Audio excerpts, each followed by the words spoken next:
Hello and welcome back to the Doctor Who Marathon. I'm your host McEdam, and today we're going to be talking about the Series 4 three-parter, Extremis, Pyramid at the End of the World, and Lie of the Land. Yes, that's pretty wordy for all I know.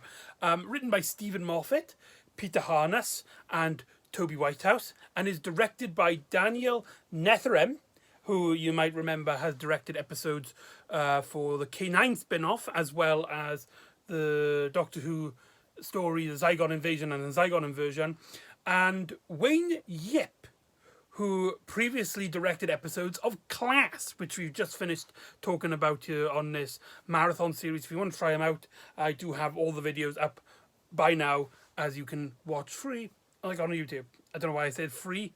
I mean, it's YouTube. You know what I mean?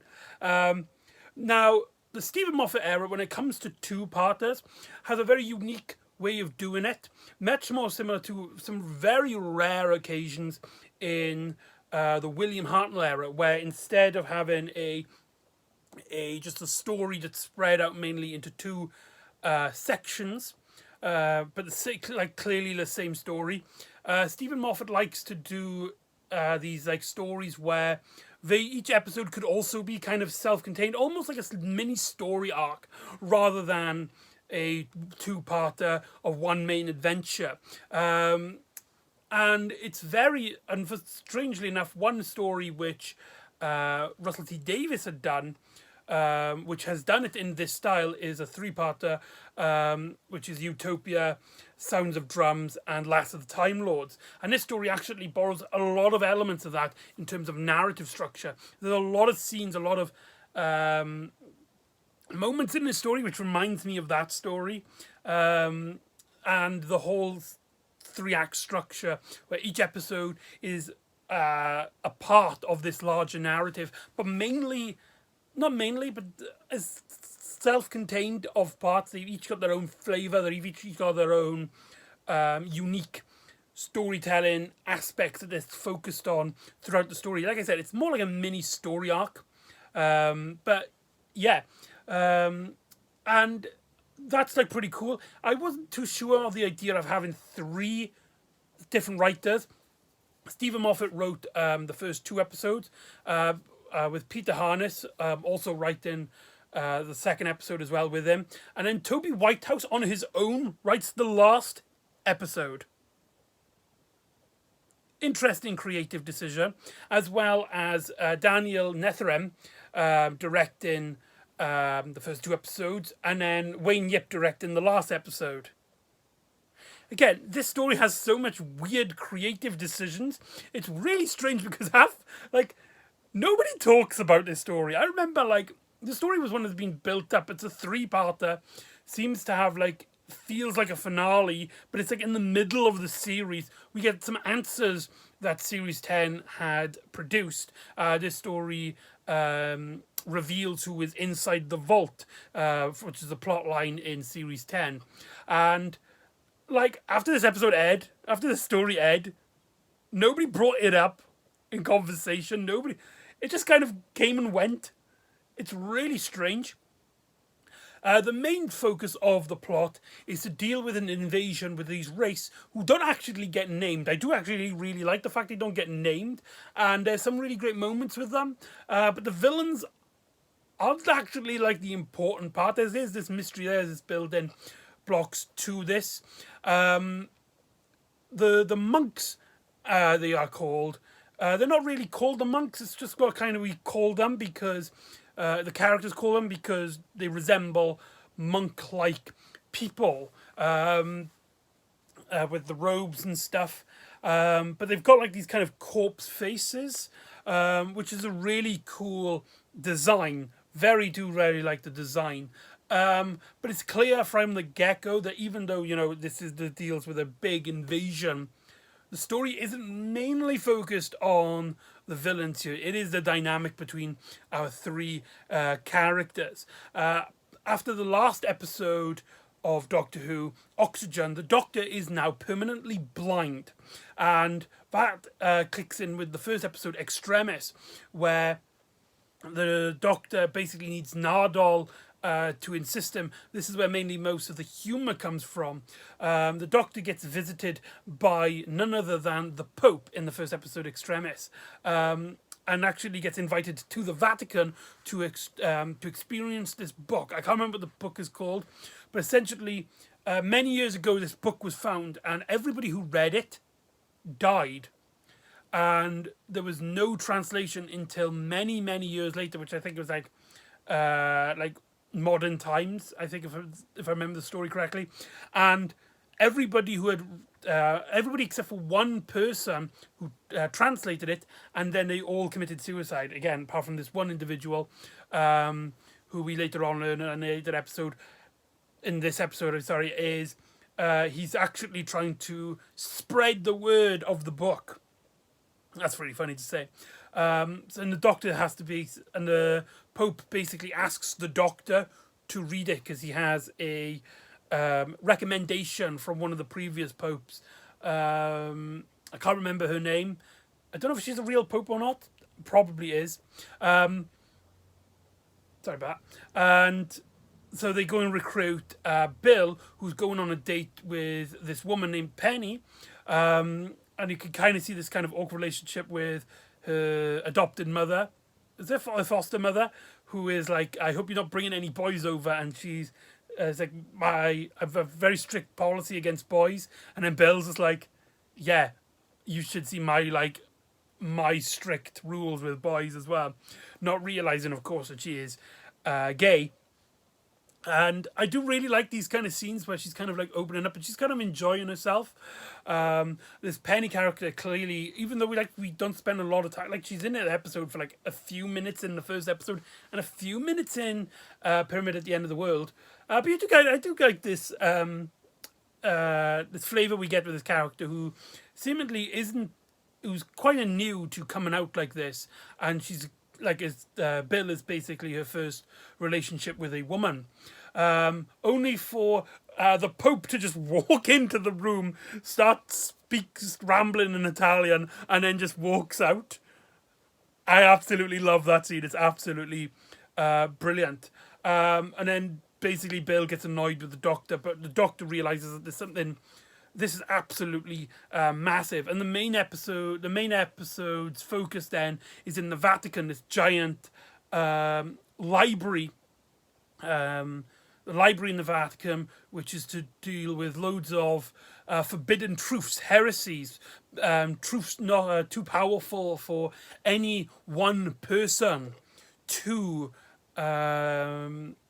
so they lock it away. That does then beg the question, why is anybody trying to translate this book? Why don't they just keep it in the Vatican, lock it away, or just destroy the book? But there's this something sinister's going on as these monks start attacking them, as they find the... Sorry about that. There's something happening outside. I don't know what it is. And we basically learn that the survivor of the translation is basically taking it to a research facility, a scientific research facility of metaphysics, I believe, or is it quantum mechanics? It's one of those two. Before promptly killing himself as well. And the Doctor has this action beat where he gains his eyesight for a bit, only to realise that the monks have come back. He does say at one point in this scene that he's basically sacrificed his eyesight to gain to his hindsight for something possibly down the line in his regeneration. It could be that he's losing a limb. It could be the fact that he does not regenerate, or he will have struggling with regenerate. I wonder if that means his boy bits, because he does regenerate into a woman. I mean, I know that's really silly, but it's funny. It's, we could be, when the Doctor was losing something for his eyesight, it could be his tools, his boy tools. That's really funny to consider. We get this action beat, and Bill and Nardole, who I just want to say, the characterizations in these two episodes are really strong here. They have some really great moments. There's a great moment where Nardole basically states that like I'm the only one who has permission to basically kick the Doctor's ass, and I can because I've got all of these like titles in karate ranks, so I can kick like anyone's ass at any time. So don't worry about me. There's some really great moments with the Doctor, Bill, and Nardole. However, they're mainly humorous in these scenes. Every time the story kind of deviates from the comedy of the story, with the aspect, with the mystery of the book is the main focus that's interesting. But everything around it, the Vatican, the Pope, and all of this weird sort of thing in the story isn't that interesting. I did find myself losing the focus until later on in the episode when Bill and Nardole essentially, there's this really great scene I absolutely love when they basically meet the scientists.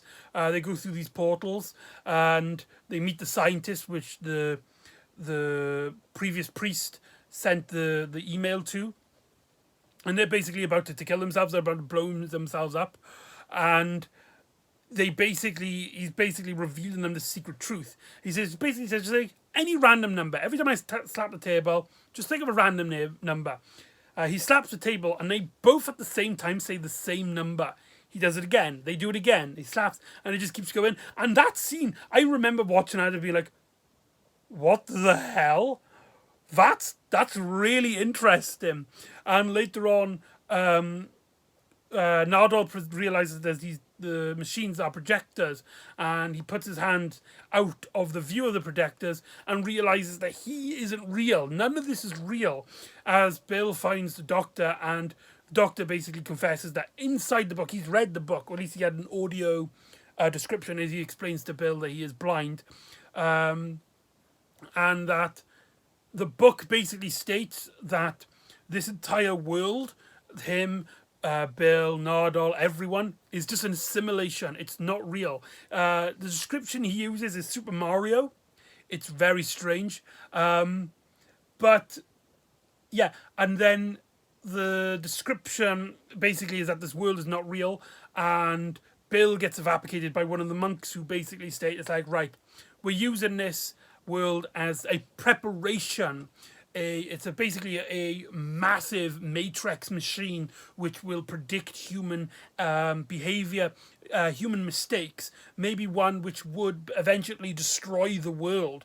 As the Doctor realizes that the monks are going to use this to somehow conquer the Earth, somehow take an invasion of Earth, and sends an email to his real-life counterpart. This episode doesn't actually feature the Doctor in the main priority, with the exception of a few scenes. I have mentioned the main plot of this episode, however, there is a second plot interlaced into the story, at least like cut it into the story, and that is a flashback scene that takes place just after River and the Doctor split at the Singing Towers of Darillium. So this takes place before the return of Doctor Mysterio, where it turns out that the person inside the vault is Missy, and that the Doctor is basically preparing her funeral, her execution.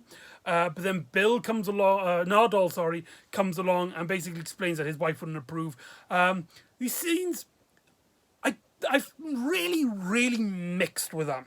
On the one hand, because they are set up in this story, it does feel that when you're watching them compare all together, it does flow a bit nicely when Missy actually does appear in the final episode in Lie of the Land. So it kind of sets up her appearance, and having these scenes in here, which is technically part of the story, does feel in some ways to that regard organic. However, in terms of this individual episode, they're just so randomly placed. Like, you'll see like an action scene, or they're building up to something, and then it'll just randomly cut, seemingly like in the middle of a scene, to the scenes in the flashback. And some of the editing is also really awkward. There's one where the Doctor just kind of like is just about to speak. He gives this small speech which seems like to be like building up to something, and then the screen kind of like fades to black as if it's like like on a channel with adverts, and it's just about to, like the adverts are just about to arrive. It's really, really, really strange. So anyway, that's Extremis. Pyramid at the End of the Mars. Oh my god, I can't believe I just said that. Pyramid at the End of the World. That was. I'm sorry, I don't know what happened there. My wires got twisted. Pyramid at the End of the World. Start of the episode actually sees kind of like a sort of adaptation, a real world adaptation of Extremis, where Bill goes on a date with that Penny girl again. However, instead of being interrupted by the Pope, it's by the UN, who need Bill and the president of the world, which is now the Doctor, as we stated in previous episodes in Series 8 episode Dark Water and Death in Heaven, that when in an extreme emergency, the Doctor basically becomes the official president of Earth, and essentially there's this this political issue that's arrived, shall we say, as there's this bit of land which is owned by the UN, Russia, and China, and in the middle of it arrives a pyramid, a 1,000-year-old pyramid that only arrived there yesterday. And we basically learn about the monks and stuff, and it's the main meat of the story here. I did find this one, for the most part, the most blandest of the 3 episodes. The main episode here is mainly focusing on this, with the only really interesting bits here is the dealing with Doctor's blindness, where he does struggle with his communication. He tries to hide it from Bill. There's some great moments when him and Nardole are on alone, and Nardole's trying to explain to it. It's like, why are you trying to keep a secret? Should I tell you why you're trying to keep a secret from Bill? It's because as soon as you tell her, it's real. And the Doctor kind of just laughs it off, but you can kind of see he's doing that mainly for himself, to try and comfort himself more than anything. He's not telling Bill, not because he doesn't trust her, but because it will hit him hard.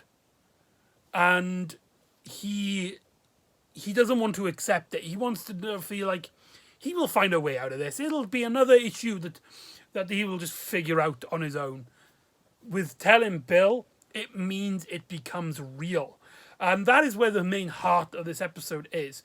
But however, you might also notice something strange here. This is a story is technically 3 parts, and usually in 3 and 2-part episodes, the main benefits of it with having longer time is that you can explore elements of Doctor Who stories in terms of a revived era, which you wouldn't normally do. For example, the world building and characters, the side characters, the world of the characters. This is where this 3-parter really falls apart, because it's only focusing on our main cast, and though our main cast are absolutely brilliant and really steal the show, as they should do, the world they inhabit, the characters that surround them, I couldn't tell you a single thing. There's these 2 scientists which basically they will accidentally basically create a virus which will destroy the world, and we're kind of supposed to get this kind of everyday mundane life with them. And then later on, the Doctor does befriend one of them, the one that survives to the end of the episode. But we spend so little time with these people. There's also the leaders of Russia, China, and the UN. And we don't get much about them either, despite at one point, and the American military. And there's one point where they're all like shaking hands. It's like, okay, that's got to mean something, right? And then there's it like turn to the Doctor's like, no, that means nothing. And it's supposed to be this big downbeat moment, but because we don't really interested in these characters, the scene just doesn't hit, and it just feels like time waster for the more interesting aspects of the story. Now, let's talk about the monks in this episode. The monks really do show their power. They really do show their status in it. They basically plant a pyramid in the middle of a powerful situation where they basically brag into the most powerful people on Earth. Come on, bring it. Bring your weapons and stuff. We will stop you like no trouble. And they do. There's a scene where the militaries all combine their forces to attack the pyramid on behalf of the Doctor.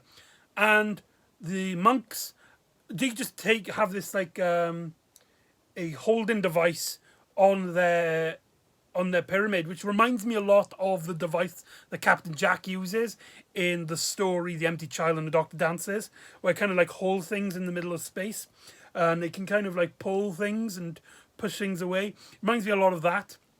And we basically then they have this supercomputer, which is the Matrix device, which basically has got the Earth down to its finest details, and because of that, they can sort of predict the future. And they've been waiting all of human history for one event, one particular event, which is the this virus which will destroy the end of the world. And we basically learn in this episode that they come to Earth, they wait until essentially the things are most dire for humanity, where they will then want the humans to ask them for help, but they so they can kind of have this connection with humanity. The rest of the characters get sort of killed, and it's up to the Doctor, Bill, and Nardole to basically solve it at the end of the day. The ending of the story, the cliffhanger for this, is really strong. The Doctor basically, with the help of Nardole, tracks down the scientists and this laboratory where this bacteria, this biochemical, is being forged. And he comes in and there's this really great like atmosphere where it just feels like a normal episode that's gonna like finish, and it's like this is the build up, the Doctor's shouting how clever he is, how he's gonna outsmart the monks, and it's all building up and building up, and all the Doctor has to do then at one point, the door is locked and it's like, right, we got the explosives here, it's gonna we can lock the door and we can like destroy everything, we can escape, it'll be easy peasy. Only for the lock to need a pin, a number, using these sort of dials. But the Doctor's blind. He can only see using this system on his sonic sunglasses. But it doesn't show finer detail, including the numbers on the pad. He cannot see the numbers. He cannot get himself out. And it's that here through a communication device that he tells Bill that he is blind. To which Bill then consents to having the monks take control, and allows the monks to basically control the Earth in return for the Doctor's eyesight. And that is a really cool, really awesome ending. However, it has a massive issue for the rest of the series.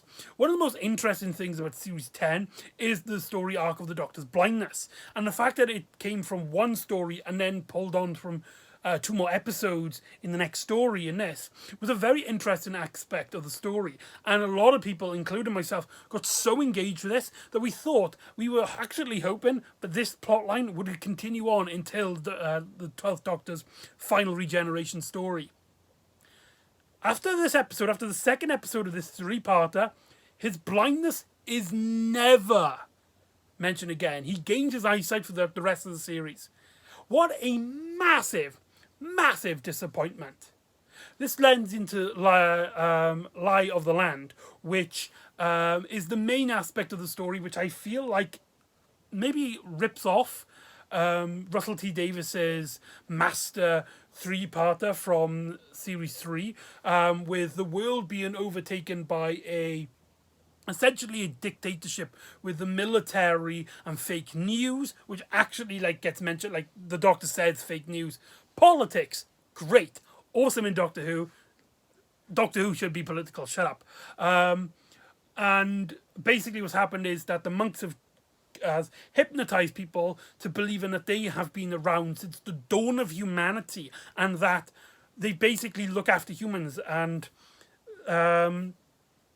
that this world that they're living in is controlled by the monks, and humanity is basically now like a slave race, with only a handful of humans being able to remember. One of them is Bill, but she is struggling with the hypnotism in her brain. But later on, she meets up with Nardole, and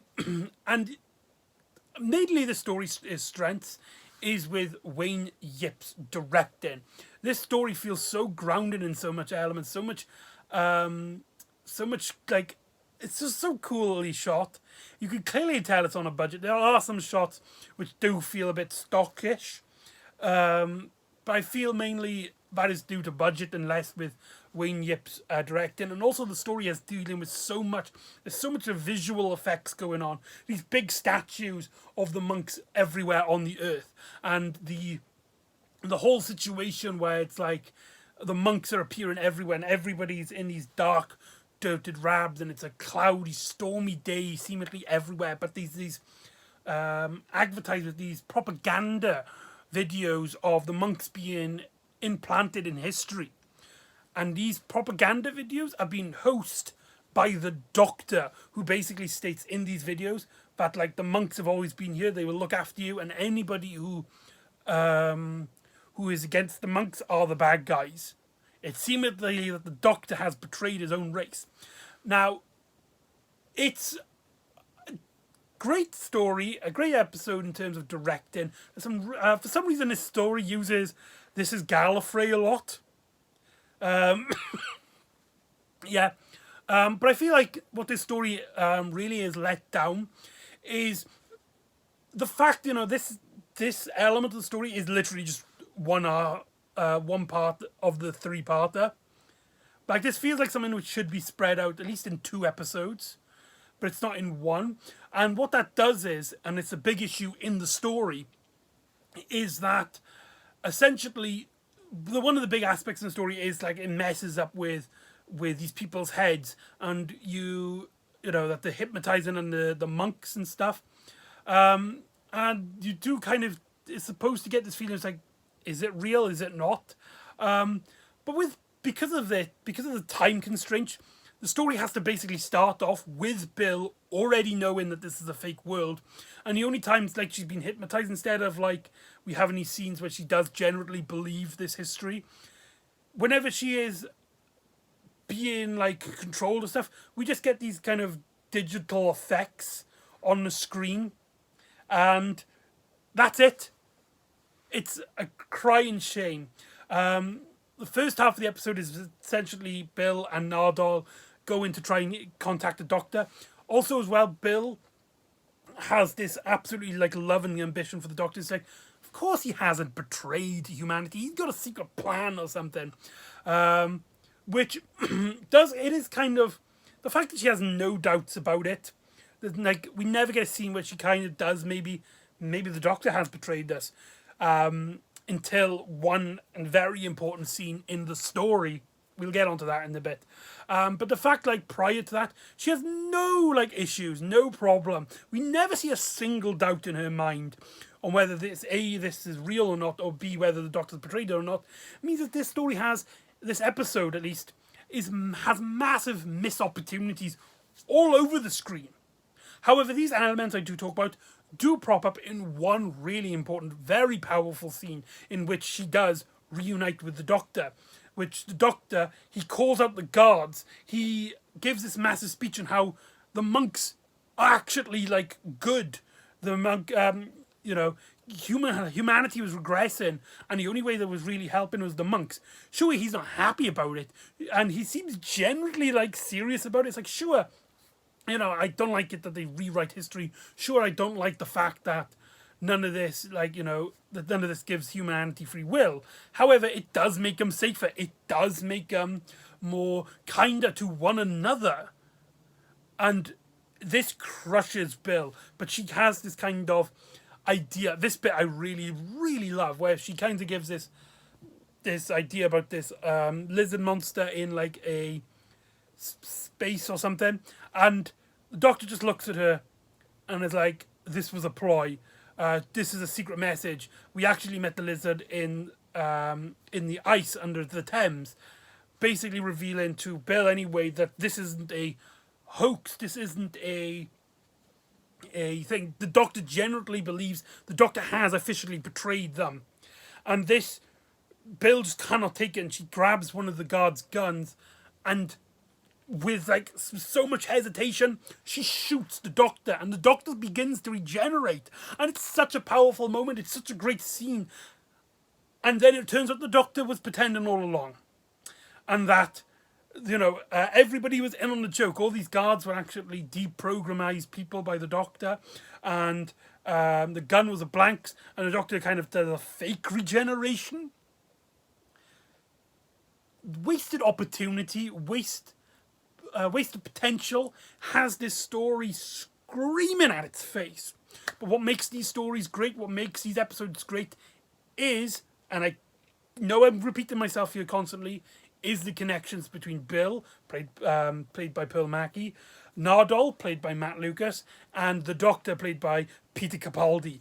These three really own up the story, really strengthens these bonds, especially when the Doctor needs the help of a friend, an old friend, to try and find out information on the monks.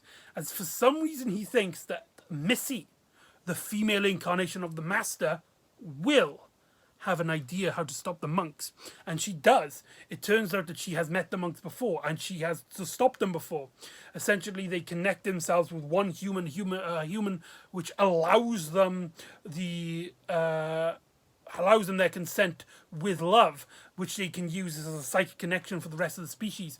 And what Missy did to stop the monks' invasions is to kill this host, to kill this receiver of the connection, which of course in this case is Bill. And there's these really great scenes dealing with the Doctor and Bill. It's like, no, we're not going to kill you. And Bill, she doesn't like it at all, of course, but she is willing to sacrifice herself, and she kind of realizes that, like, the Doctor will comfort her as much as possible, but she knows that this might be the only alternative in her hands. And Bill is kind of Nardole is kind of the, okay, let's put a pin on that, and let's try and find a different way. As the Doctor comes up with a plan to try and get into the pyramid, into the monks' pyramid, to try and think of something in there. We get a really atmospheric action scene where basically when they get to the pyramid, the hypnotism becomes stronger. And this is where only really that element of the story really takes focus, where one soldier all these soldiers have these headphones to try and stop this hypnotism, but one of their headphones kind of breaks and his hypnotism starts back. And he points the gun at the Doctor, like, the monks are here to protect us, and they are our friends, and I will protect them with my life, and I will kill you, Doctor. Only then for Nardole to knock him out. And then that's the end of that. The Doctor, Bill, and Nardole find themselves at the main chamber of the monk, this great monk, shall we say. I do like with the monks that we don't get a lot of backstory with them. There's so much mystery. I mean, we don't even know their names. We don't know, like, their origins. They just seem this strange, mysterious race. I do actually really like the element of the story. And the fact we have this kind of leader one who's wearing his helmet and is projecting all of these monk imageries in history, as we see images of Einstein, Winston Churchill. Really strangely, they use real photos of Winston Churchill, except for without any of Ian McDowell's version. Though apparently he was seen in the promotional image, but they replaced it with the real Winston Churchill in the actual broadcasted episode. Very strange. There's also the Mona Lisa, which I find really funny. I think there's one with Donald Trump as well. There's just like so much imagery in it they're replacing in their minds. And the final act in which the Doctor... First of all, the Doctor realizes that, like, if he touches the helmet, he can connect with these monks, and however, he's not strong enough. It's fighting back. But Bill knows that, she is the harness, she is the connection. If she holds on to it, she probably has a more likely chance of breaking the connection, and she does. And first of all, it does something to consume her, only harnessing the monk's control. However, she has memories of her mother, and that seems to destroy the connection of the monks. That was a really weak ending to this really bombastic 3-part adventure, with the final act, the final scene of the story having essentially the Doctor and Bill sitting down in Bristol, having a really nice chat, and basically realising that everybody on Earth is going to just forget about the monks. It might have something to do with the monks plan so they can conquer again. They've hypnotized people so they to forget them, so they can come back and haunt them again. And or it could just be human forgetfulness. And there's this really great bit of dialogue, which actually makes the entire week ending worth it for me. In which the Doctor's like, I don't know why I put up with you. It's like, why then do you put up with me then, as Bill puts it? And the Doctor's just like, why do you put up with us? Why do you put up with humanity? And the Doctor's like, because 1 in a billion, there's people like you, Bill. And you make it worth it for putting up with the other ones. I love that line. I absolutely love that line. And so that is Extremis, Pyramid of the End of the World, and Lie of the Lands. Overall, there's so much going on in these 3 parts. Each episode is different and unique, with the Extremis in the Vatican, the Pyramid at the End of the World having a military diplomatic feel about it, with in the desert and these pyramids and all that, and the Lie of the Land having a much more darky dystopia. Is it dystopia? It's not utopia, dystopia feel about it, where like everyone is run down, beaten up, with military basically smashing into people's houses in full SWAT team gear, as people are wearing like these dark blue jumpsuits and taking over. Each episode is visually striking, with Daniel Nettingham and Wayne Yip doing some really great work, even though I do feel like you can see the budget on its sleeve at certain scenes. But I do feel like this story has so much creative value in terms of what it's trying to visually present to us, that you can kind of see it's like, right, there's so much we want to do. Maybe some shops will have to be sacrificed. But I think, which is really strange because they're both from like really unpopular Doctor Who franchises, from K9 and Class. But I do feel like they're doing really strong work here. But I feel like what makes this story really let down is the narrative flow from the writers, Stephen Moffat, Peter Harness, and Toby Whitehouse. The world that they've created through these episodes, each episode could have been like its own 2-part and more self-contained adventure, but this weird mishclash of putting it in this small story arc-like structure, with these new introduced monks, makes this story a very interesting. It's a very unique story. There's no other Doctor Who story like these 3 episodes. But there's probably a reason why Doctor Who doesn't do this more often. The many elements feel either weak or underutilized or so underdeveloped, or such a missed opportunity, especially in the episode 3. The only thing really just keeping the glue together, and I really mean keeping the glue together, is our 3 main casts, which I know I've said out for a few episodes in Series 10 so far. But it's true. It is true. I do really like the mystery of the monks. I do wish that we did kind of not explore them a bit more, but see them more of what they can do and their capabilities, because they do kind of come off a little bit one-note in this. But it's just like there's so many issues here. There's so much rushing. It's strange. For a 3-parter, for some reason, this story is obsessed. Most stories in Stephen Moffat's era are just seemed focused on rushing, getting to the end before setting up all of the great elements to get a great ending. There are some really great scenes here. The bit where Bill confronts the Doctor about his propaganda videos. The scenes where the Doctor is almost confronted to Bill about his blindness, as well as actually confronting her about his blindness. The scenes with the Doctor and Nardol's humour. The scenes with Bill and Nardole trying to rescue the Doctor in part 3. But overall, this story is kind of forgettable because there's so many unutilized, unbuilt upon elements in these stories. And that is a cry, and that is a dire shame for the episodes. So anyway, that's Extremis, Pyramid at the End of the World, and Lie of the Lands. So join me next time where the Doctor will be going to Victorian Mars, basically meet a prerequisite of Torchwood, or the earliest rendition of Torchwood anyway, and come face to face with a familiar foe as we get reintroduced to the Ice Warriors.